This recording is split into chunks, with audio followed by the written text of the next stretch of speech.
We're back on the record. We're in the presence of the jury. Mr. Bahina is present along with the attorneys of record. Each side has rested in the case, and as I just mentioned to you a few minutes ago, I will now read to you the jury instructions in the case. However, before I do so, I just want to mention to you, you are allowed to take notes as I read the instructions to you, as you have been allowed to do throughout the trial. However, I want you to be aware you will have the original, and each of you will have a copy of these instructions with you during deliberations.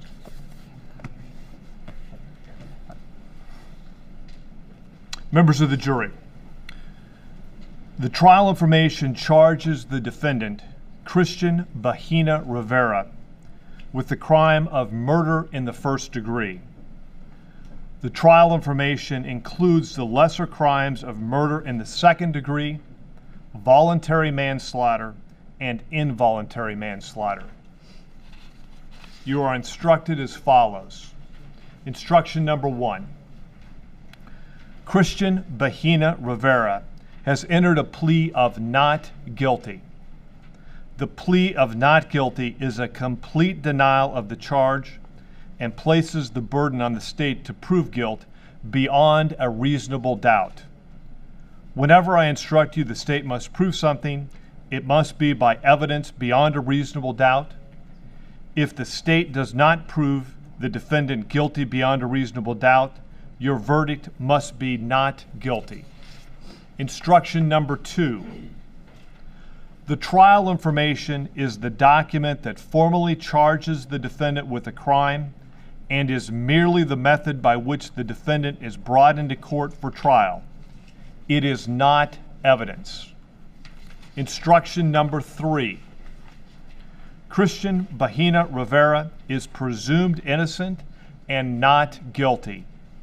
This presumption of innocence requires you to put aside all suspicion which might arise from the arrest, charge, or present situation of the defendant.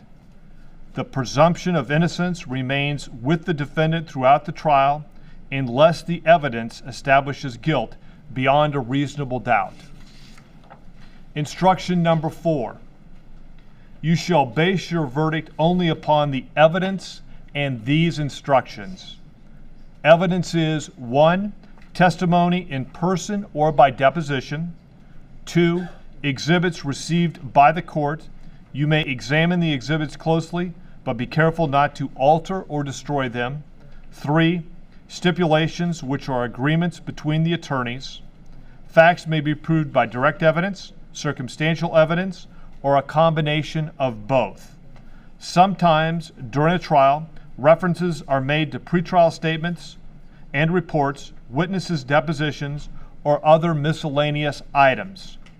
Only those things formally offered and received by the court are available to you during your deliberations. Documents or items read from or referred to which were not offered and received into evidence are not available to you. The following are not evidence. 1. Statements, arguments, questions, and comments by the lawyers. 2. Objections and rulings on objections. 3. Any testimony I told you to disregard. 4. Anything you saw or heard about this case outside the courtroom. Instruction number 5. In considering the evidence, make deductions and reach conclusions according to reason and common sense. Facts may be proved by direct evidence, circumstantial evidence, or both. Direct evidence is evidence from a witness who claims actual knowledge of a fact, such as an eyewitness. Circumstantial evidence is evidence about a chain of facts which show a defendant is guilty or not guilty. The law makes no distinction between direct evidence and circumstantial evidence. Give all the evidence the weight and value you think it is entitled to receive. Instruction number 6. Decide the facts from the evidence. Consider the evidence using your observations, common sense, and experience. Try to reconcile any conflicts in the evidence, but if you cannot, accept the evidence you find more believable. In determining the facts, you may have to decide what testimony you believe.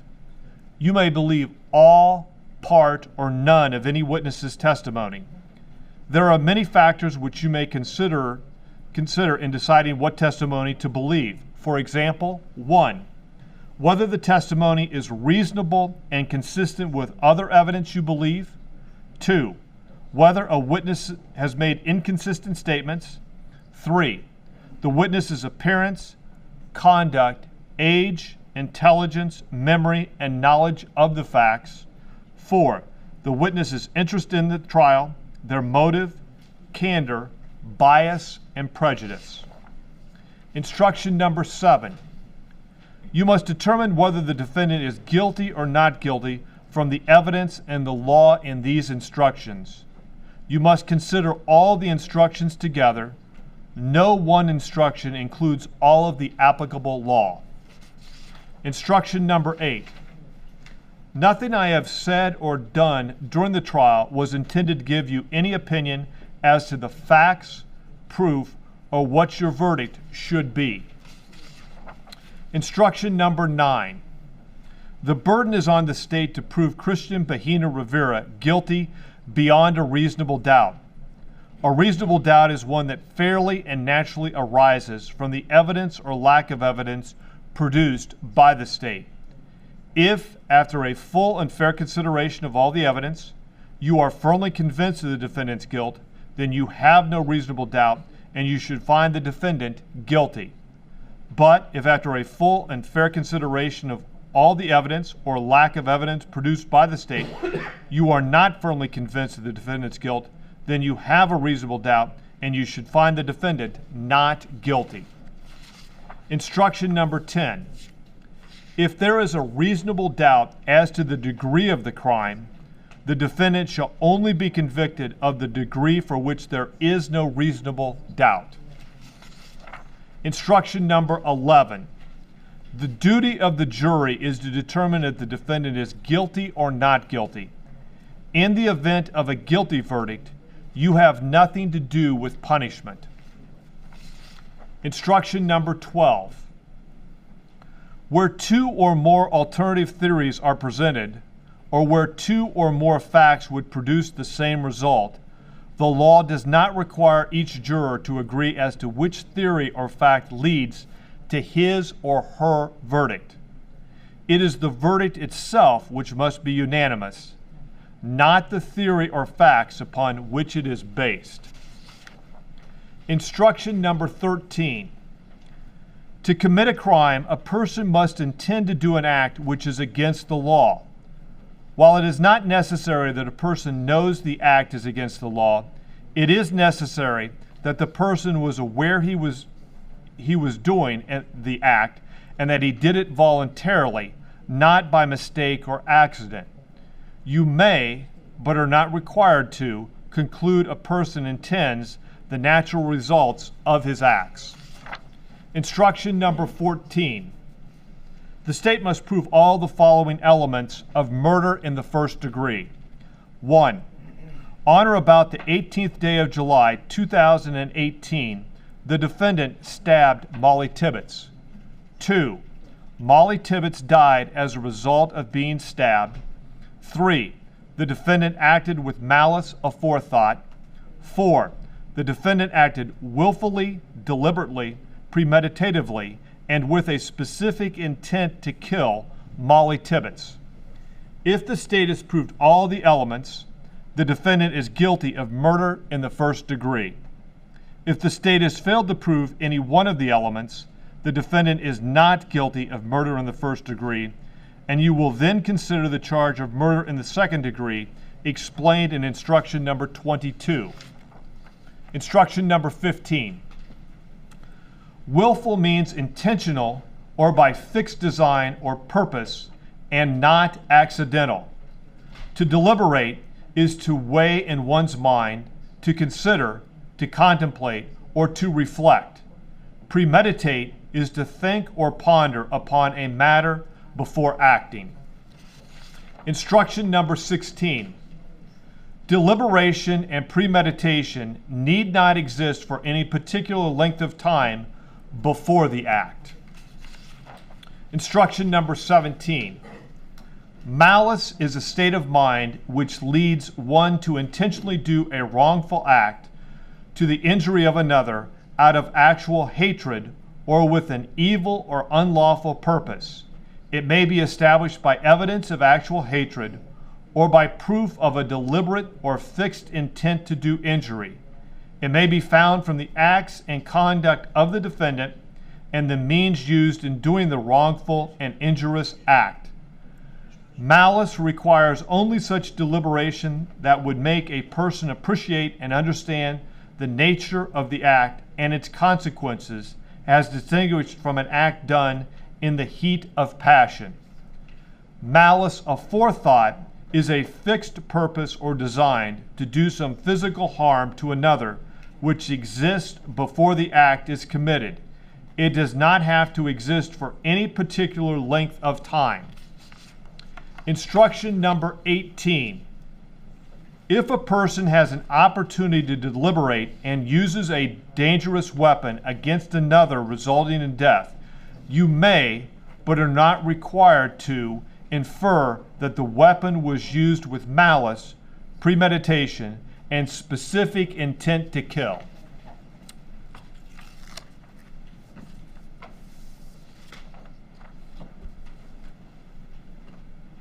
Instruction number 19. Malice aforethought may be inferred from the defendant's use of a dangerous weapon. Instruction number 20.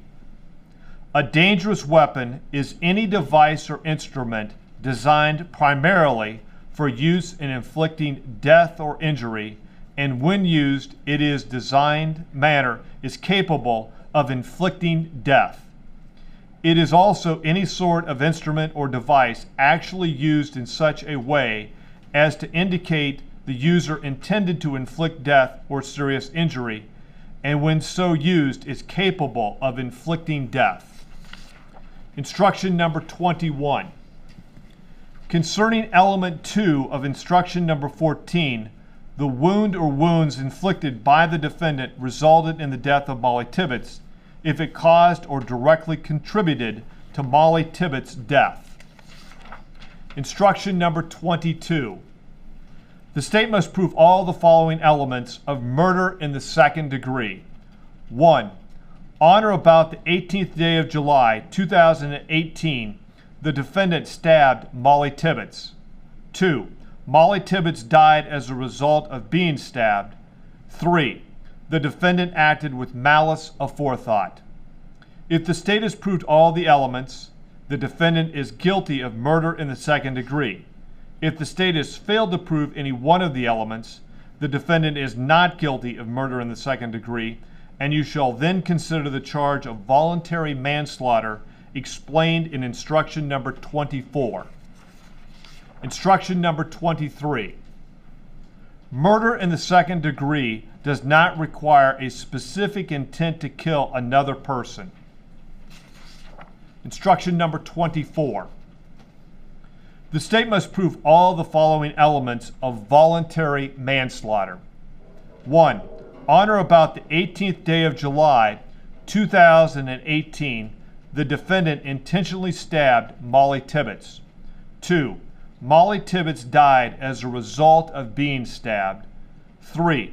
The stabbing was done solely by reason of sudden, violent, and irresistible passion resulting from serious provocation. If the state has proved all of the elements, the defendant is guilty of voluntary manslaughter. If the state has failed to prove any one of the elements, the defendant is not guilty of voluntary manslaughter, and you shall then consider the charge of involuntary manslaughter explained in instruction number 26. Instruction number 25. Concerning element 3 of instruction number 24, a serious provocation is conduct that would cause a reasonable person to have a sudden, violent, and irresistible passion. Passion is not sudden, violent, and irresistible if there is an interval of time during which a reasonable person would, under the circumstances, have time to reflect and bring her passion under control and suppress the impulse to kill. Words alone, however, abusive or insulting, cannot be serious provocation. Instruction number 26. The state must prove all the following elements of involuntary manslaughter. 1. On or about the 18th day of July, 2018, the defendant recklessly stabbed Mollie Tibbetts. 2. The defendant did the act in a manner likely to cause death. 3.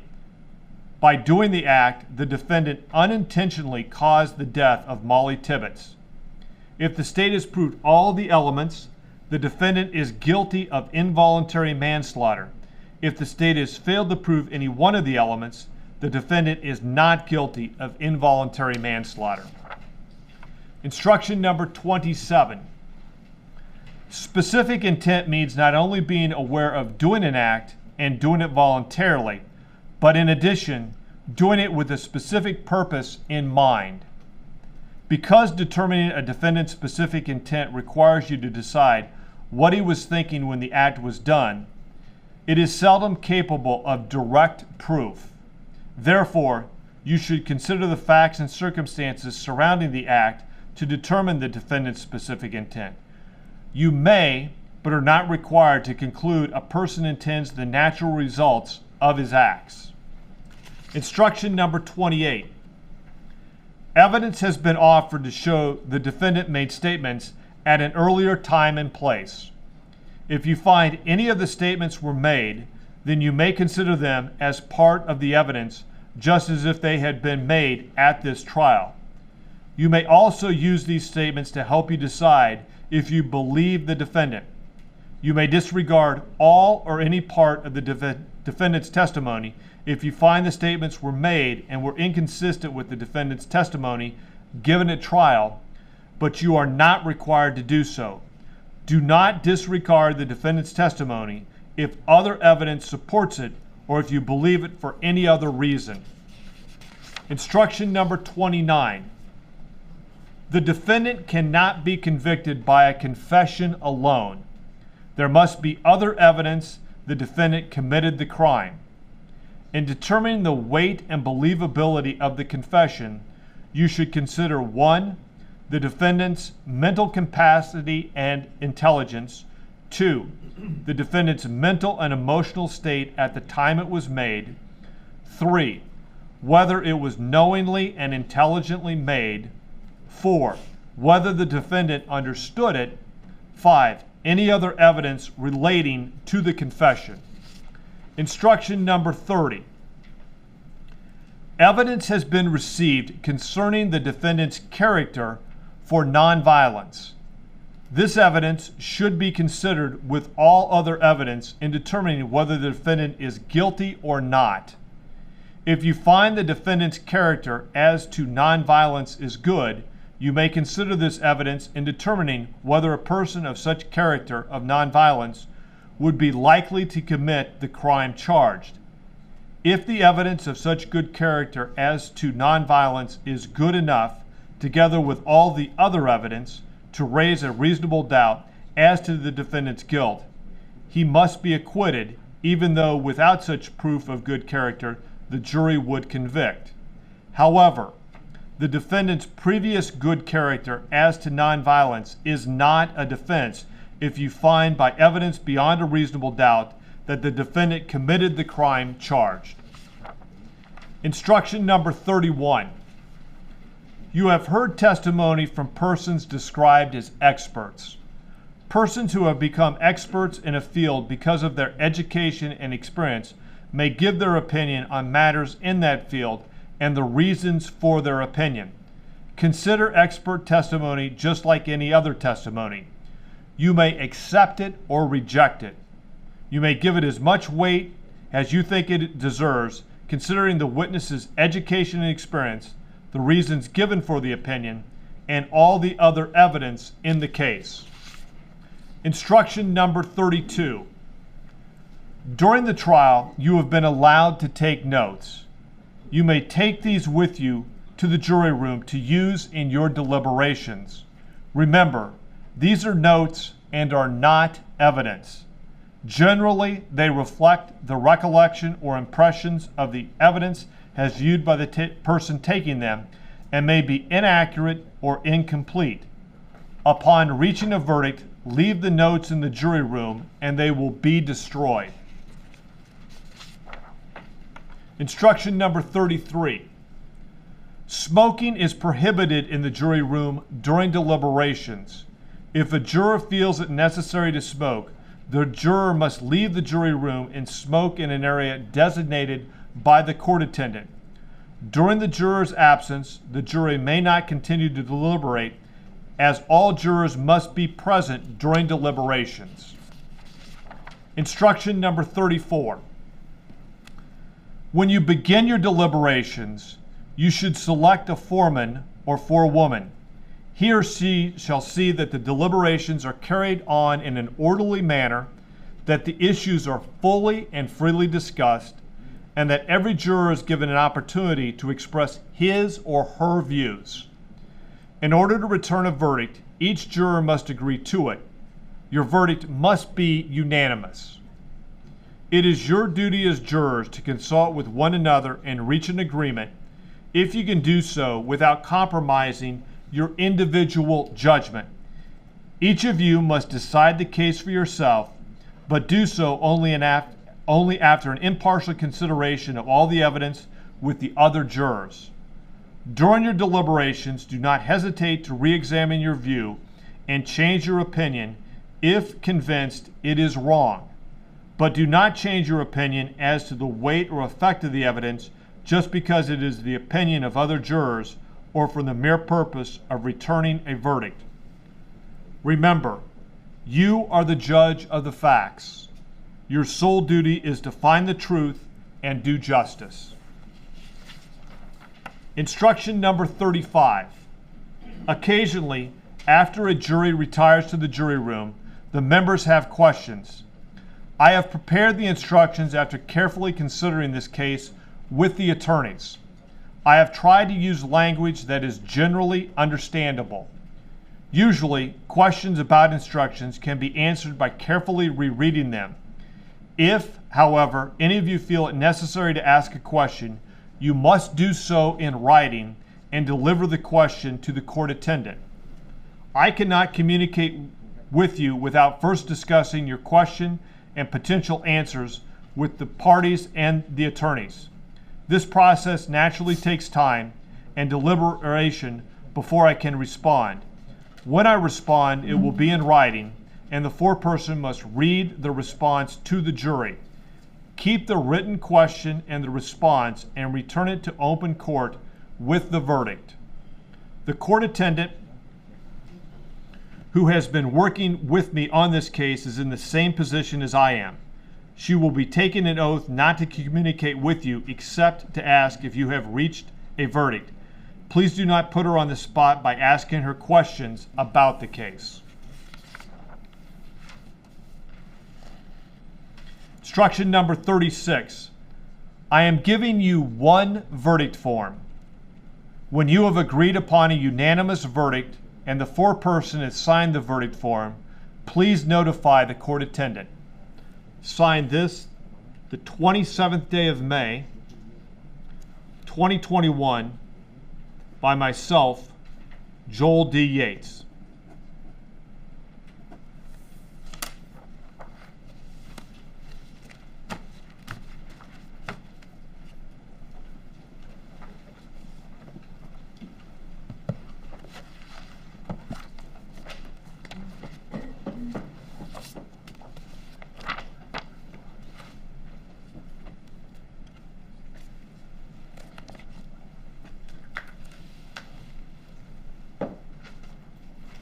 Ladies and gentlemen, it is now the time and place for counsel for each side to present their closing arguments or summations of the evidence. Counsel for the state will have the opening summation. Counsel for the defendant will then have an opportunity for reply, and since he will only address you once, he will also present his summation. Counsel for the state will then have his closing summation to the arguments of the defendant. The counsel for each party will be summarizing the testimony that you have heard and the evidence which has been presented during the trial. They will merely be recalling the evidence as you will later. They will not intentionally try to mislead you, and if their recollection of the testimony is not the same as yours, you must follow and rely on your own recollection. The summations of counsel are merely that, summations. They are not evidence, nor should they be construed by you as evidence or instructions on the law. The summations are intended to help you in your understanding the contentions of each side. Therefore, I would ask that you give the attorneys your full and complete attention at this time.